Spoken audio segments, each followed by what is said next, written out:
The ocean does not speak in words, yet it carries stories in its endless breathing. To some, it is a place of joy, where sunlight dances on the surface and ships carve fleeting paths across the waves. To others, it is a graveyard without tombstones, swallowing whole the lives that once shimmered with promise. Every tide is both a beginning and an erasure. And so we open here, with a story that is less about the sea itself and more about what it refuses to surrender. In the late summer of 1988, a young couple vanished while aboard a cruise ship, a journey that was supposed to celebrate life and love. Their disappearance left behind silence, a void, and unanswered questions. For decades, their story became a whisper, barely remembered, until something extraordinary rose from the water years later. A forgotten logbook, worn by salt and sun, found drifting as though the sea itself had decided the time had come to loosen its grip. Imagine it, a fisherman out at dawn, the horizon blurred between mist and memory, noticing a dark shape bobbing in the tide. Not wreckage, not driftwood, but a book. Its cover was cracked leather, swollen with seawater, the ink inside smudged into rivers of blue and black. Yet some words endured, fragile yet legible, echoing across the years. For those who remembered the couple, who still lived with the ache of their absence, this object was not just debris. It was a voice reaching through time, a fragment of a night long past that refused to stay silent.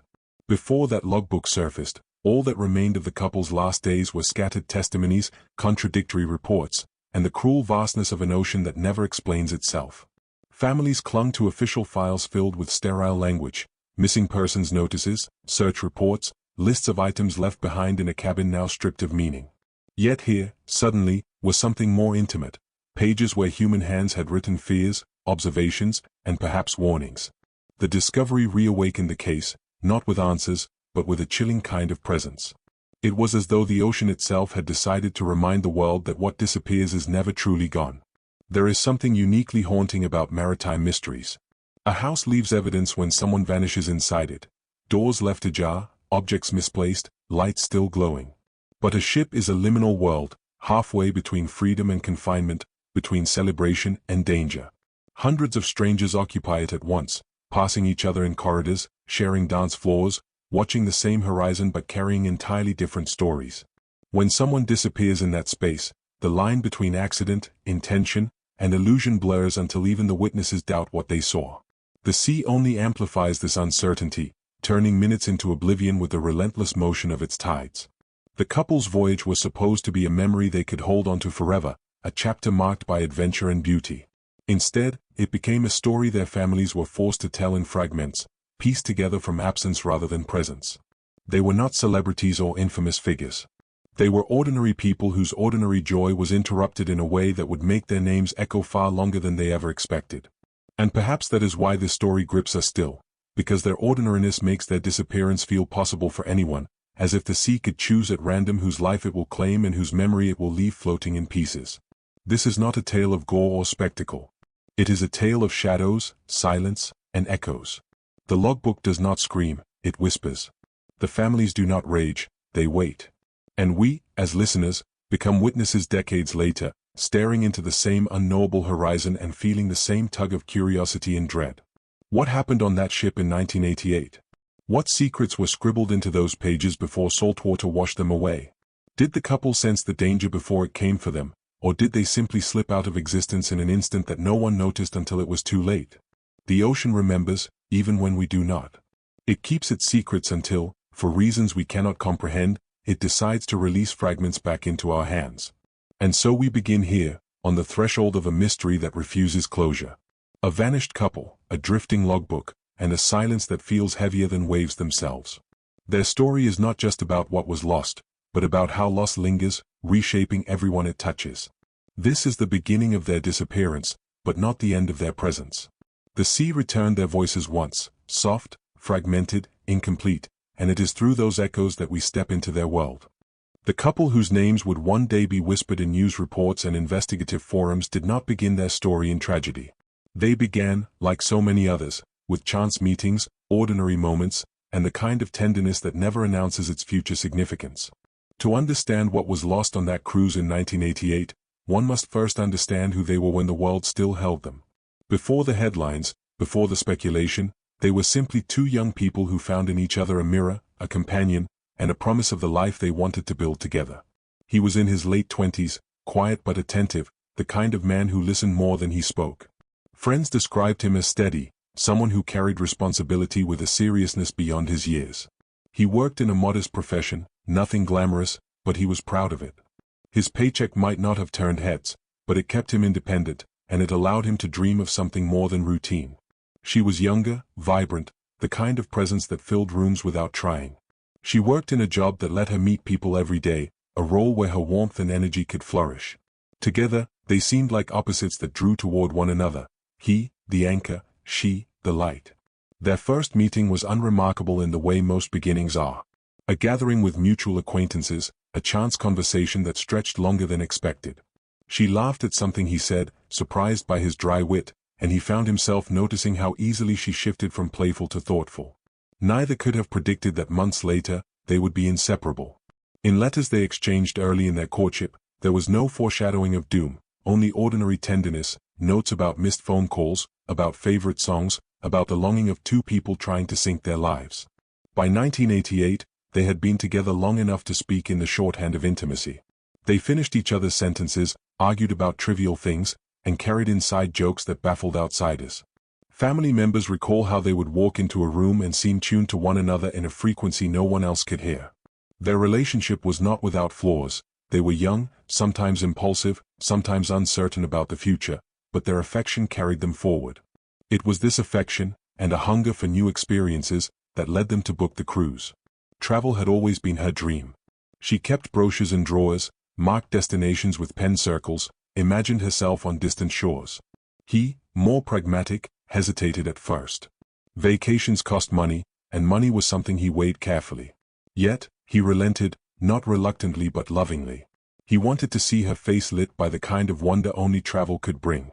When they chose the cruise, it was not for extravagance but for the promise of shared adventure.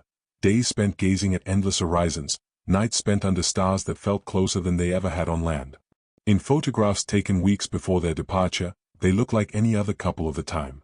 He wears shirts tucked neatly into jeans, his hair combed with quiet precision.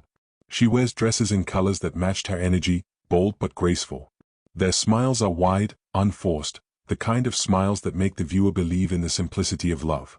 Friends teased them for being inseparable, for planning every detail together, for imagining the future as if it were already written. Yet in those plans, the cruise stood as a symbol, a gift to themselves, a pause from work and routine, a chance to see the world before settling further into adulthood's obligations.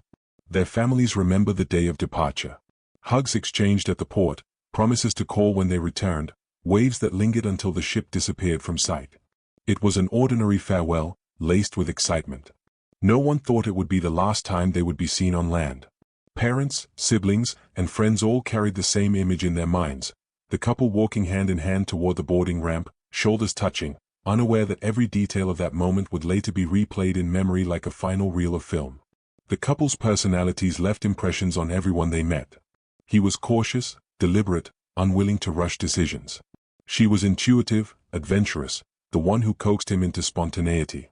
On the cruise, she would have been the one leaning against railings, marveling at dolphins or distant islands, while he would have stood beside her, smiling quietly, happy simply to watch her joy. That balance defined them, two people who fit not because they were the same but because their differences made each other whole. Their relationship, however, was not a fairy tale without tension. Close friends recall that they had arguments like any couple.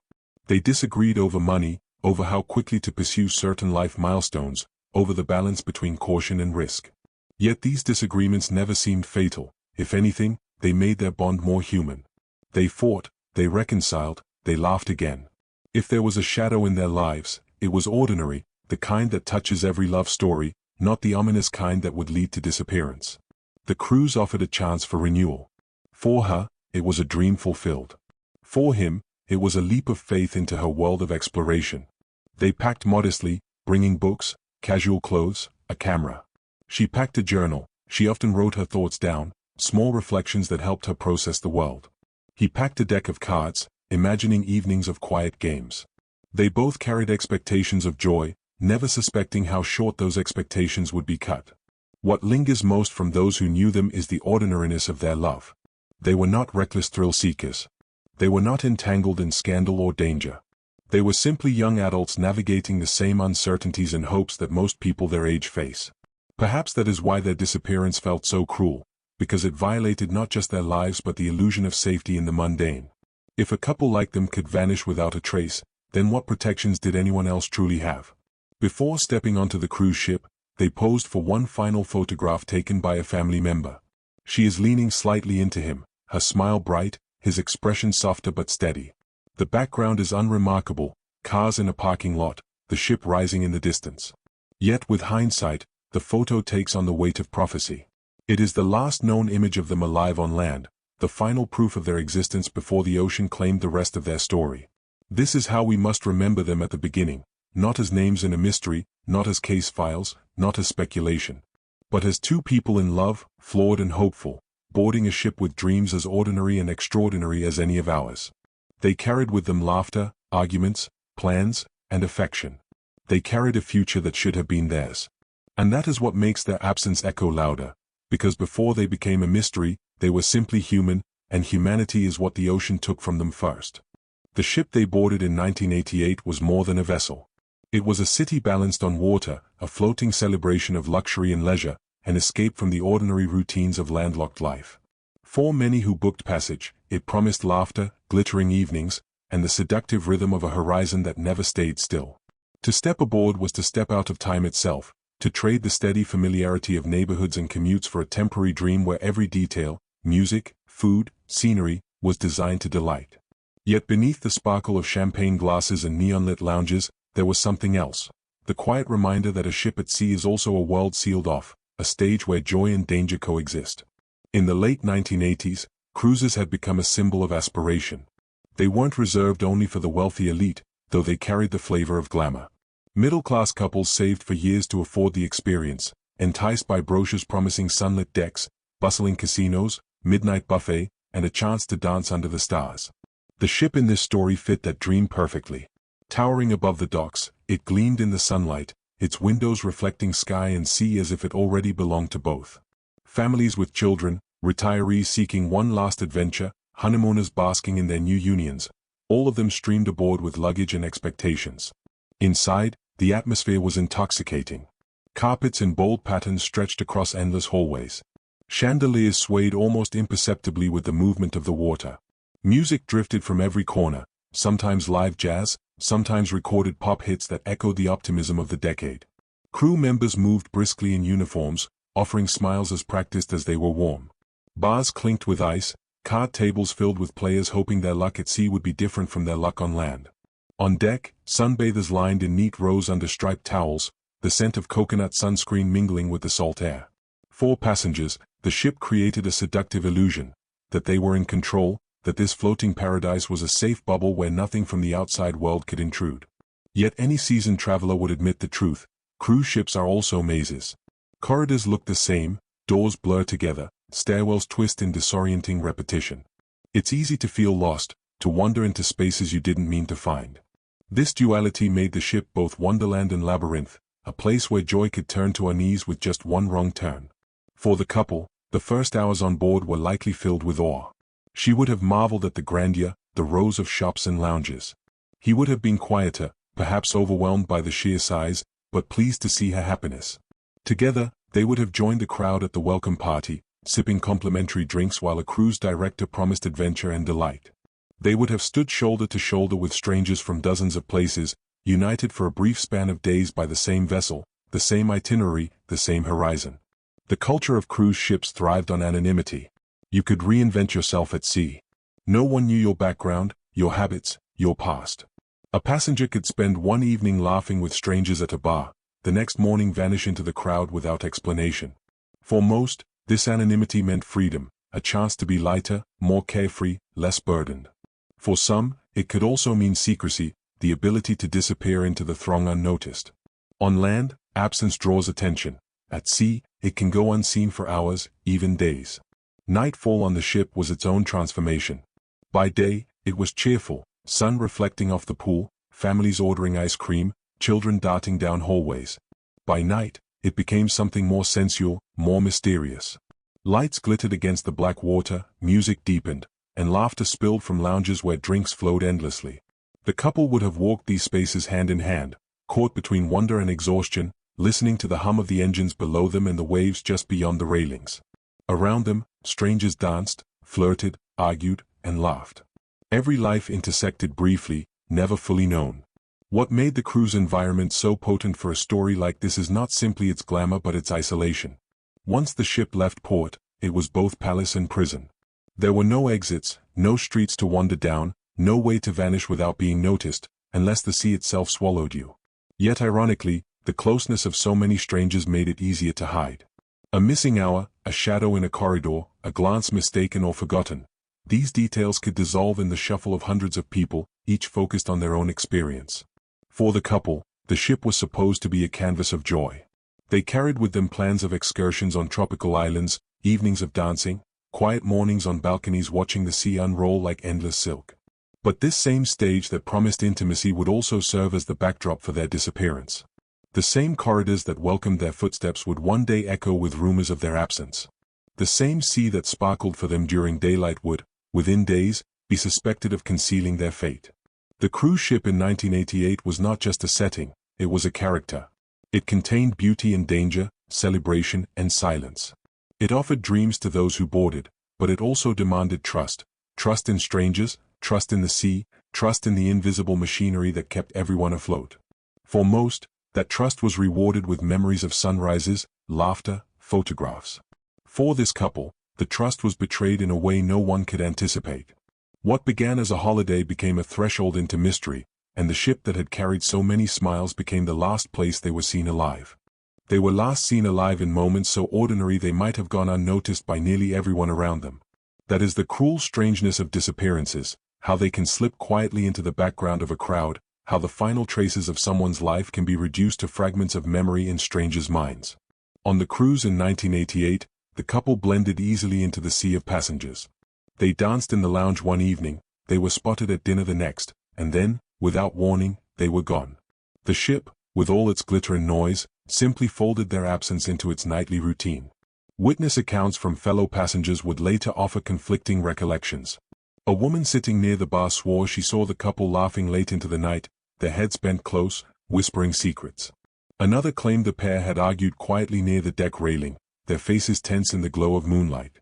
Someone else thought they saw the man walking alone down a corridor, though they admitted later they might have been mistaken. Memory, especially in a place designed for indulgence and distraction, is slippery.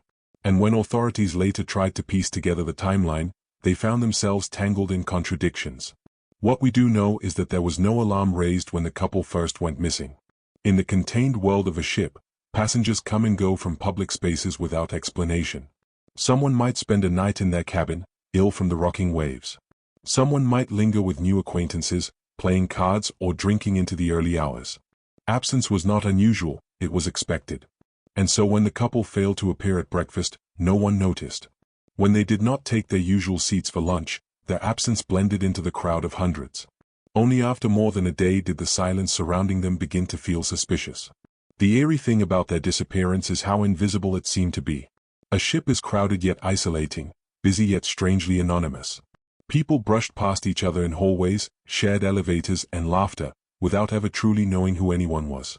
Within such an environment, two people could vanish and leave behind nothing more than speculation. Were they seen walking toward the upper deck after midnight? Did someone hear raised voices near the railings? Or did they simply return to their cabin, close the door, and never open it again? The questions multiplied, but no firm answers surfaced. When crew members were finally alerted, the couple's cabin was inspected. Their belongings were still inside, clothes folded, a half-finished novel resting on the nightstand, a journal tucked into a bag. Nothing appeared out of place. It was as though they had simply stepped out for a stroll and never returned. For investigators, this was the most unsettling discovery of all. No sign of struggle, no broken locks, no objects scattered to suggest panic. Just silence, neatness, and the echo of footsteps that no one remembered hearing. Theories began to form almost immediately, whispered in the dining rooms and passed between passengers like contraband secrets. Some believed the couple had argued and one had stormed off, perhaps leaning too far over a railing in anger or despair. Others suggested something more sinister, that they had been followed, that another passenger had seen vulnerability in their youth and taken advantage of it. A few even speculated that they had staged their disappearance, vanishing deliberately to begin a new life elsewhere. Each theory carried its own weight, but none could explain why they had left everything behind. The ship itself did not stop. Protocol at the time required certainty before drastic measures were taken, and certainty was exactly what no one had. The ocean stretched endlessly in every direction, offering no clues, no trace of bodies, no floating evidence of an accident. The engines continued their steady hum, carrying passengers toward the next port while 2 lives quietly slipped into rumor. For the families back home, the timeline of those hours would later feel unbearable. While they sat secure on land, believing their loved ones were safe and joyful at sea, the reality was already far darker. It is important to imagine the silence that followed. On a ship filled with music, laughter, and clinking glasses, their disappearance made no sound. There was no scream reported, no crowd gathering at the railing in horror.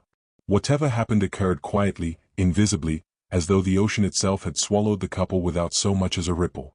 That is what makes their story so haunting, the absence of drama, the absence of witness. It was not a disappearance marked by spectacle but by stillness.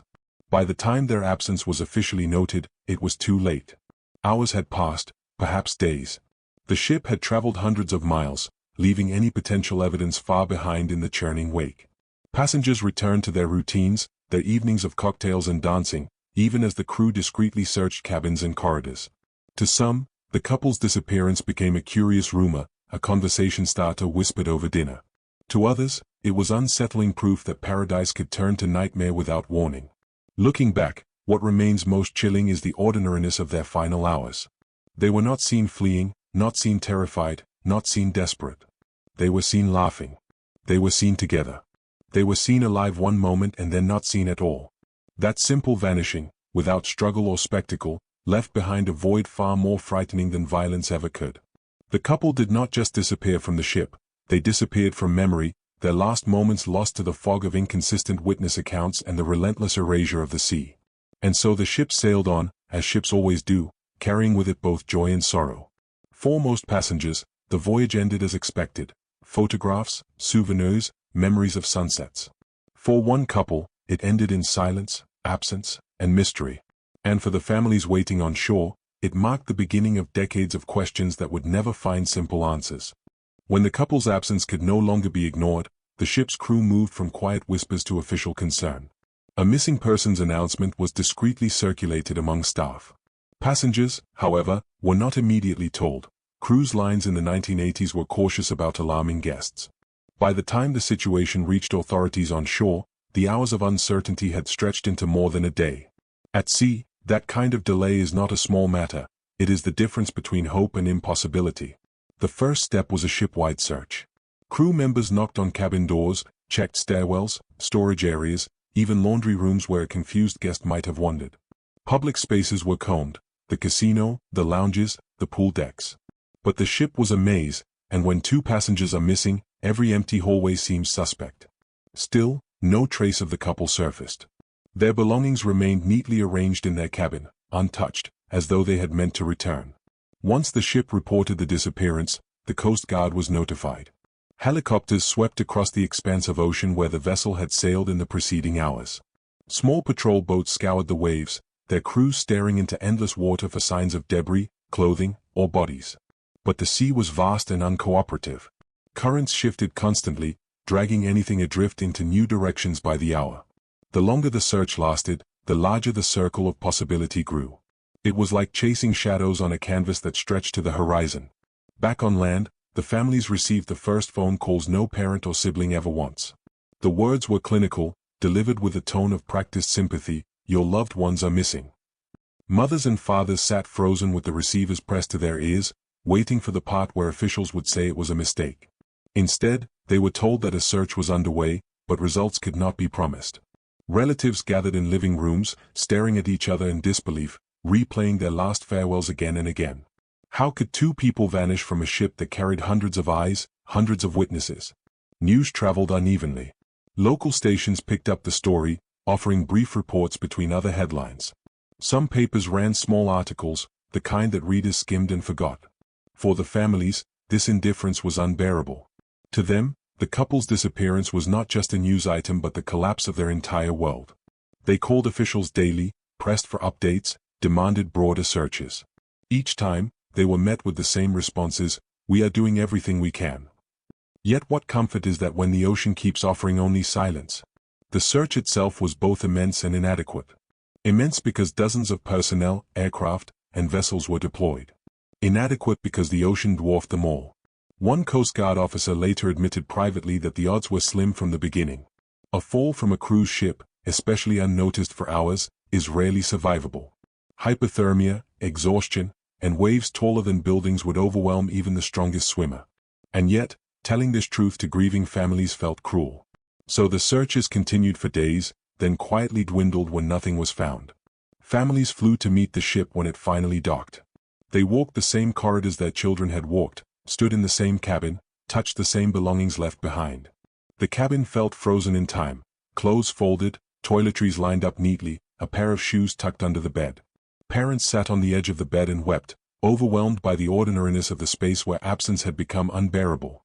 The cruise line representative spoke in soft, polished phrases about safety and procedure, but the words sounded hollow against the raw grief echoing through those walls.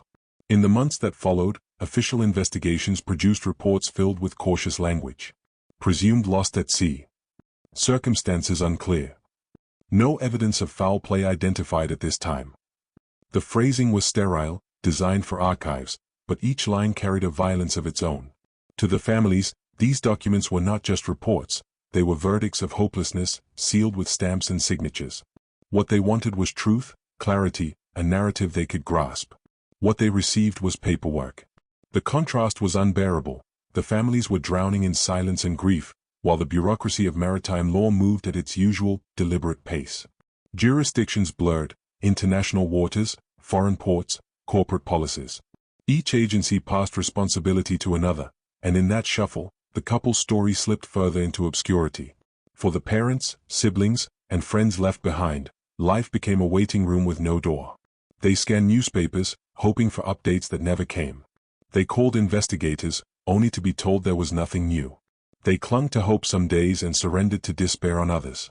Holidays were marked not by celebration but by the empty spaces at dinner tables, the unopened gifts, the haunting memory of 2 smiles frozen in photographs. The search had officially ended, but for those who loved them, it never truly did. Every phone call could be a miracle. Every knock at the door could be their return. Dreams became cruel, visions of the couple waving from distant shores, only to vanish again upon waking. Time moved forward, but grief anchored the families in place. The official search may have failed to find them, but the deeper failure was in the silence that followed. Silence from the cruise line, silence from the authorities, silence from the sea itself. The families were left not only with loss but with the torment of not knowing how, or why, or when exactly their loved ones slipped into the void. And it is that silence, the endless, unanswerable silence, that would come to define the story as much as the disappearance itself. Life on the ship did not stop when the couple went missing. Meals were still served, music still played, decks still gleamed beneath the tropical sun.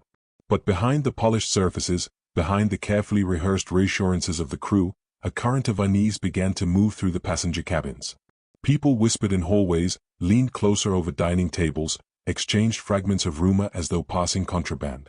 What had really happened to the young couple? Why had no one noticed until it was too late? And if 2 people could vanish so easily, what did that mean for everyone else still on board? Rumors, like waves, never flow in a straight line.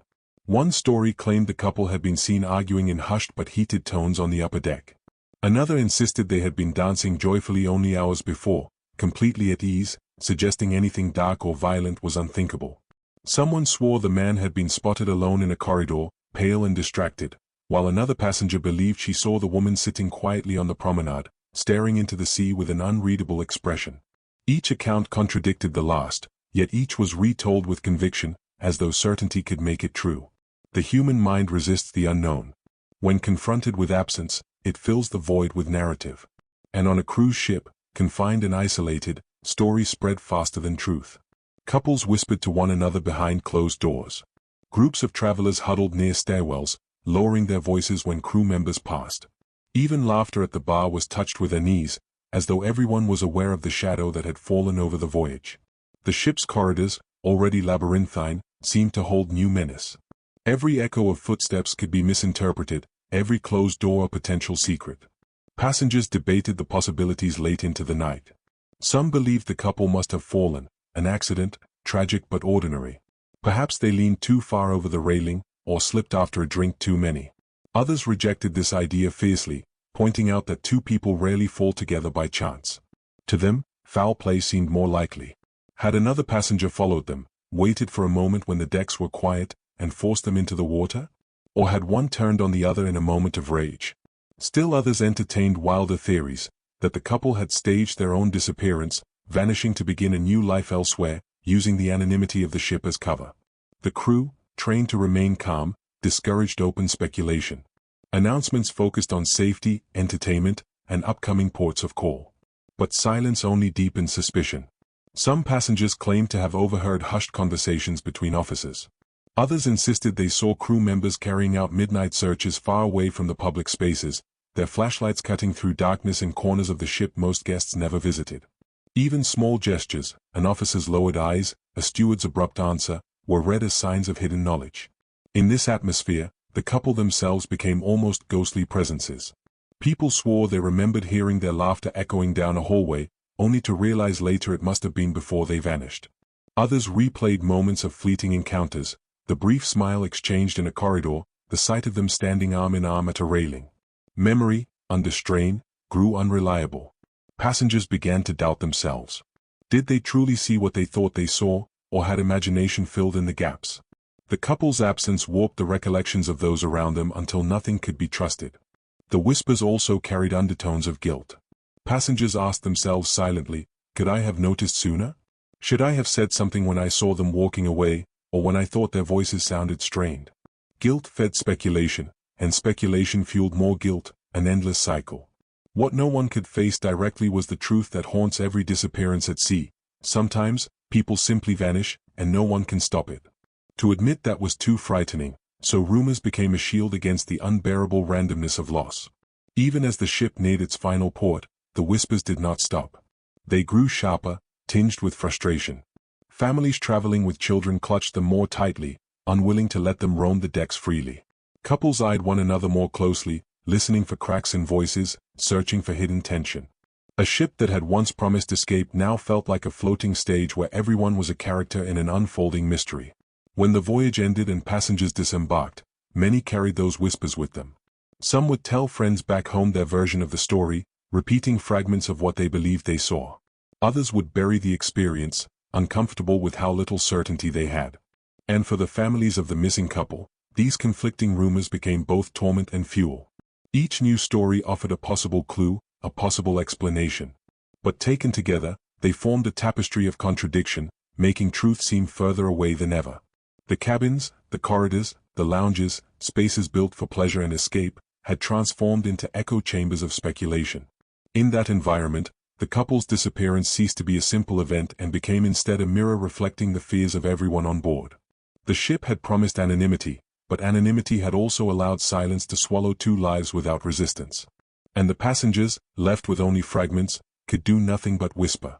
Years slipped by with the soundless weight of tides, carrying the story of the vanished couple further and further from the surface of public attention. In the beginning, there had been phone calls, headlines, official statements. For a time, the couple's names lived in the pages of newspapers, pressed between politics and weather reports. But as weeks turned into months, and months blurred into years, the story receded. New tragedies arose, demanding fresher ink, fresher outrage. The sea had claimed them, the world seemed to decide, and the world prefers its mysteries neat, finished, put to rest. For the families, however, nothing was neat. Nothing was finished. Their homes became mausoleums of waiting. In one mother's living room, photographs of her daughter lined the mantel, smiling, youthful, frozen in time, untouched by age. Friends' children grew older, married, had children of their own, while her daughter remained eternally 20-something. Each year, on birthdays, she baked a cake anyway, setting it on the kitchen counter with quiet ceremony, sometimes blowing out the candles herself. To her, hope had become a ritual, as sacred as grief. The father, by contrast, sought action.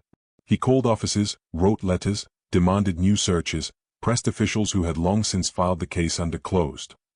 At first, his insistence was met with sympathy, the soft tones of professionals who promised to look into it.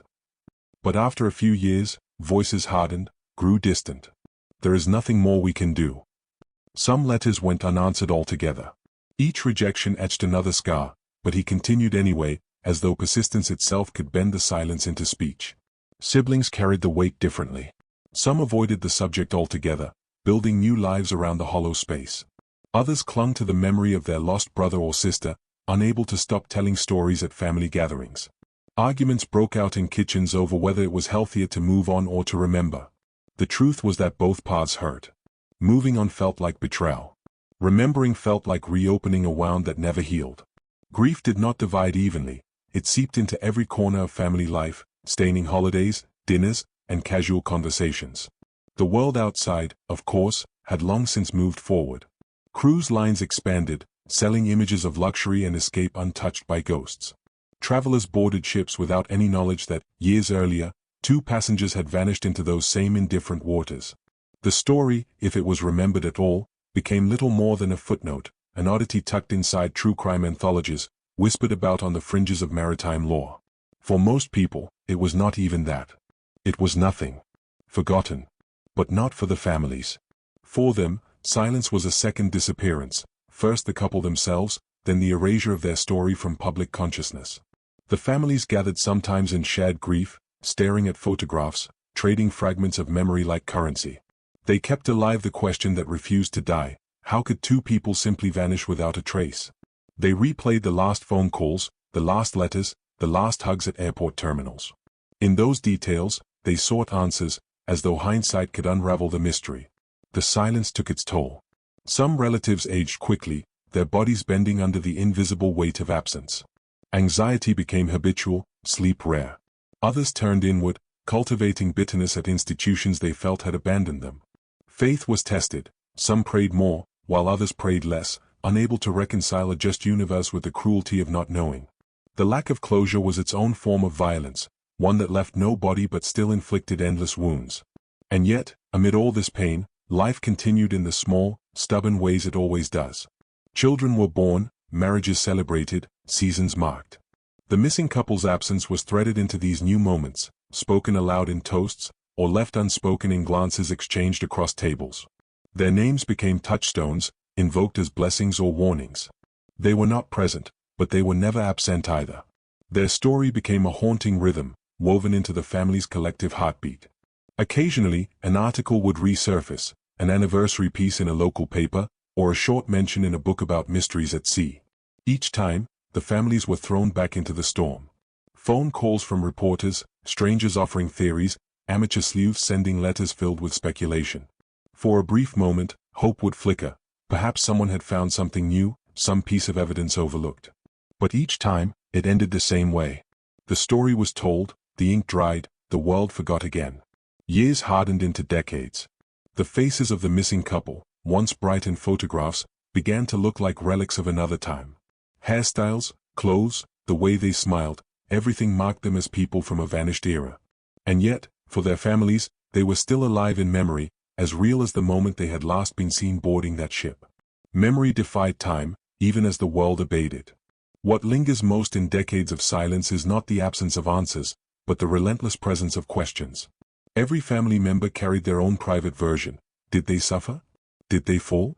Did someone push them? Did they choose to leave? Was there a moment when rescue might have been possible? Were there witnesses who stayed silent? The questions circled endlessly, like gulls over an empty stretch of sea, never landing, never leaving. Silence became the legacy.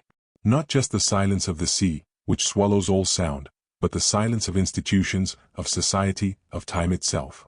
And within that silence, the couple's memory lived on, fragile yet unbroken, waiting for something, anything, that might one day break through the darkness. Decades had passed, the vanished couple's story mostly faded into quiet despair, when the ocean returned a fragment of their lives, or at least, something that seemed to belong to them. A fisherman, rising before dawn, cast his nets into the still, grey waters of a coastal inlet. Mist hung over the horizon, blurring the line between sea and sky. His eyes caught something floating, a dark shape that moved with the rhythm of the waves. At first, he thought it was driftwood, a remnant of a storm or a lost crate. But as his boat drew closer, the outline sharpened, and he realized it was something far more peculiar, a logbook, bobbing like a small, lonely vessel of its own. The book was battered, a victim of time and salt water. Its leather cover, once supple, had cracked and stiffened, swollen in places and curling at the edges. The pages inside were warped and fragile, ink running in trails like miniature rivers of memory. Yet despite the damage, some words remained legible, their permanence a quiet defiance against the years of sea spray and sun. For the fishermen, it was remarkable enough to bring aboard. For those who would later recognize its significance, it became a portal to the past, a message cast ashore from a world long lost. No one could have anticipated how a single object could reignite a mystery thought long buried. Families who had endured decades of waiting were alerted almost immediately. The discovery broke through their carefully maintained routines of grief, thrusting them back into a whirlwind of hope and fear. Could this logbook, weathered and enigmatic, contain the truth about what had happened all those years ago? Or was it merely a cruel artifact, a piece of debris unrelated to their loved ones yet positioned to torment them further? The tension was immediate, tangible, a weight that pressed against the chest in the way only long-suppressed yearning can. When investigators examined the logbook, they approached it cautiously. The pages were soaked in history, literally and metaphorically. Some entries were complete, describing mundane aspects of life on the ship, meals eaten, weather observed, routine interactions with crew or fellow passengers. Yet interspersed with these banalities were fragments of something darker, fleeting impressions of a man lingering in corridors, subtle hints of tension between passengers, moments where observation became suspicion. Each sentence seemed carefully measured, yet the cumulative effect was disquieting, an undercurrent of unease rising beneath the surface of ordinary life. The physicality of the logbook itself suggested a journey. Its spine bore the marks of saltwater exposure, its corners were frayed, and the pages clung together in places, as though they had absorbed years of motion and moisture. It was unclear how long it had floated, where it had drifted, or how it survived the currents without completely disintegrating. For oceanographers and maritime experts, it became a curious object of study. For the families, it became almost sacred, a tangible connection to lives interrupted and stories left unfinished. Emotionally, the impact was immediate. Letters and phone calls that had been unanswered for decades now surged once more with urgency. Families combed through the logbook, scrutinizing every phrase, every ink blot, every torn edge, searching desperately for clues.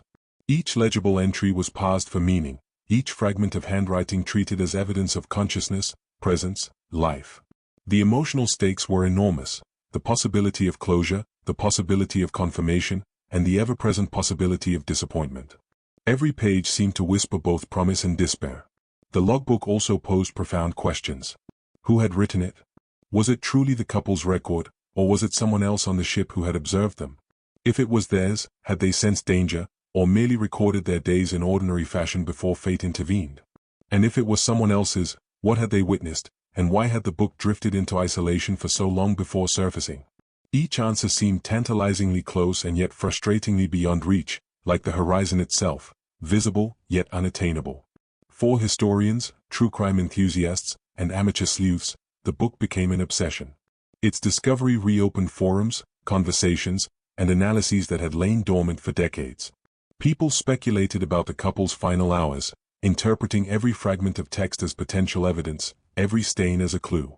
The logbook did not answer questions directly. It offered only impressions, images, and half-formed thoughts, forcing anyone who read it to navigate between reality and imagination, between the known and the unknowable. There was also a haunting beauty to the artifact.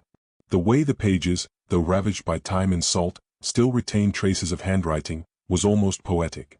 Each word was a reminder of human presence, of consciousness, of life that had once touched the world with ordinary gestures. The very survival of these fragments across decades and miles of open water suggested resilience, memory, and the inescapable pull of story. It was as if the ocean, indifferent and eternal, had chosen when and how to release a small piece of what it had claimed.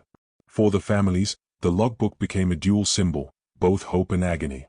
It offered the faintest chance of understanding, the whisper of a connection, yet it also reminded them of everything they had lost. Long decades of unanswered questions were suddenly reopened, the wound freshened, the ache renewed.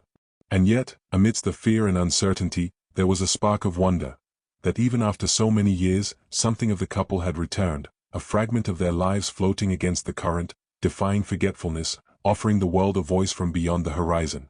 The logbook, rescued from the indifferent sea, became a fragile conduit between the past and the present, carrying with it fragments of life that had once been ordinary but were now charged with profound significance. Each page offered glimpses into the couple's world aboard the cruise ship, a world of routine, fleeting joys, and subtle anxieties. Some entries were banal, notes about meals, the weather, or small interactions with other passengers, but the very ordinariness of these passages made the darker fragments all the more unsettling. Within the mundane lay the heartbeat of lives that would soon vanish, a quiet intimacy now magnified by the knowledge of absence.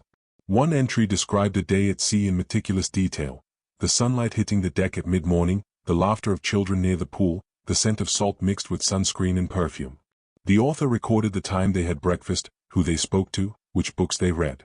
These were not extraordinary observations, yet the precision suggested someone acutely aware of the passage of time, someone who may have been trying to preserve memory against the vast, erasing motion of the ocean. The ordinary, written